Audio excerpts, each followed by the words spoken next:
मजहब नहीं सिखाता आपस में बैर रखना। हिंदियाँ हम वतन है हिंदुस्तान हमारा। आज मुझे ग्रीनबाड़ी पब्लिक स्कूल में हाजिर होकर और मुल्क भारत के यौम आजादी के मौके पर यहाँ हाजिरी का मौका मिला और इसका नतीजा इन्होंने हमारी आने वाली नस्ल को इल्म के जेवर से आरास्ता करने के लिए एक खूबसूरत सोच सोची है। मैं इनको पहले मुबारक दूंगा। इस यौम आजादी के मौके पर जहाँ पूरे भारत में और जहाँ जहाँ भारतीय मुल्क से बाहर है वो आज उस दिन को खुशी के तौर पर मनाते हैं और उसके पीछे बड़ी तारीखें हैं। सबसे बड़ी तारीख यह है कि जब सबसे पहला इंसान दुनिया में आया, सबसे पहले पैगंबर दुनिया में उतारे हुए तो वो हिंदुस्तान को उसका शर्फ मिला। हज़रत आदम अलैहिस्सलाम को जब जन्नत से जमीन में उतारा तो इंतखाब भारत का किया गया। हमारे मुल्क में आपका की आमद हुई और जो सबसे आखिरी पैगंबर महमद इस्लाम के हुए, उन्होंने आते ही तो सबसे पहला पैगाम उन्हें मिला वो ये मिला कि इस नरक से कल फर्क के पढ़िए। पढ़ने का पैगाम सबसे पहले मिला और ये पढ़ाई जो है ये एक इंसान को हैवानियों से निकाल कर इंसानियत में लाती है। और ये एक उसूल है कि बेपड़ा आदमी हैवान की मानंद है। इल्म जो है ये एक रोशनी है, ये एक उजाला है। इल्म जो है ये अदब है, इल्म जो है ये नूर है। और जितने भी दुनिया में पैगंबर उतार है उन्होंने यही तालीम की कि पढ़ो, तालीम जरूरी है।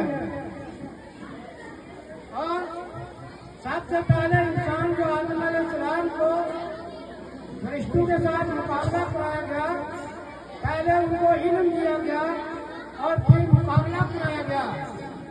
और मुकाबले में फरिश्ते हार गए, इंसान जीत गया। इंसान की जीत की बड़ी वजह इल्म है। कुरान में उसको वाक़े को दोहराया गया। वअल्लम आदम अल-अस्माअ कुल्लहा, आदम अलैहिस्सलाम को 7 लाख जुबानों का माहिर उस्ताद बनाकर भेजा गया। आज हमारे पास चंद जुबानें हैं हमारे मुल्क के भारत में। देख लीजिए, जहाँ हिंदी पढ़ाई जाती है, पंजाबी है, उर्दू है और बहुत सारी जुबानें यहाँ पढ़ाई जाती हैं, मगर आप गिने तो शायद 100 भी ना गिन पाए। मगर उस बुजुर्ग हस्ती को रब ने 7 लाख जुबानें, खाली सब्जेक्ट नहीं, 7 लाख जुबानें पढ़ाकर ये दुनिया में भेजा। इंसान की पहचान इल्म से है, इंसान का मकाम इल्म से है। इल्म के बगैर कोई मकाम, कोई कुर्सी, कोई ओहदा नहीं मिलता। और बेपड़े जो बादशाह बनते हैं वो आखिर में परेशान होते हैं और फिर उनको शर्मिंदगी उठानी पड़ती है, इसलिए कि वो अपने माताओं के गुलाम बन के बादशाही करते हैं। और जमाना चला गया, आज दुनिया ने बता दिया कि इल्म एक जरूरी चीज है। इल्म के बगैर हम अपनी पहचान नहीं रखते। मगर इल्म के लिए जो उसूल बताया गया वो ये बताया गया कि पिघलना इल्म की खातिर मिसाल शम्मा ज़िबा है, बगैर इसके नहीं पहचान सकते हम उसका क्या है। इल्म के हासिल करने के लिए जिस तरह शम्मा जलती है और आवाम को रोशन करती है और और फूलों के अंदर, इलाके के अंदर, घर के अंदर रोशनी करती है। पहले वो जलती है और फिर उसका मुकाम मिलता है। इसलिए तालिब इल्म को, स्टूडेंट को पहले पढ़ना है और पढ़ाई में शमा की तरह जलना है, दिन रात बराबर करके इल्म हासिल करना है। और उसके बाद वो अपने वक्त का, चाहे डीसी बने, चाहे वो एसपी बने, चाहे वो मुल्क का प्राइम मिनिस्टर बने, चाहे चीफ मिनिस्टर बने, मुल्क का प्रधानमंत्री बने, चाहे वो मुल्क का सदर ममलकत बने, सदर जमहूरिया बने, उसके लिए जरूरी है कि उसके पास इल्म होना चाहिए।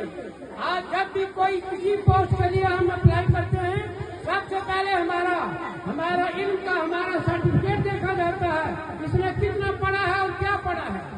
इसलिए मैं इस अकेडमी के जितने चलाने वाले उनको मुबारक दूंगा और जो बच्चे हैं उनसे गुजारिश करूंगा कि ये हमारा मुल्क भारत जो है, इसके अंदर भी ये तहरीक चलाई जाती है कि पढ़ो और पढ़ाओ और पढ़ने और पढ़ाने से मोहब्बत रखो, इसलिए कि यही चीज है जो मुल्क को आगे ले जाएगी।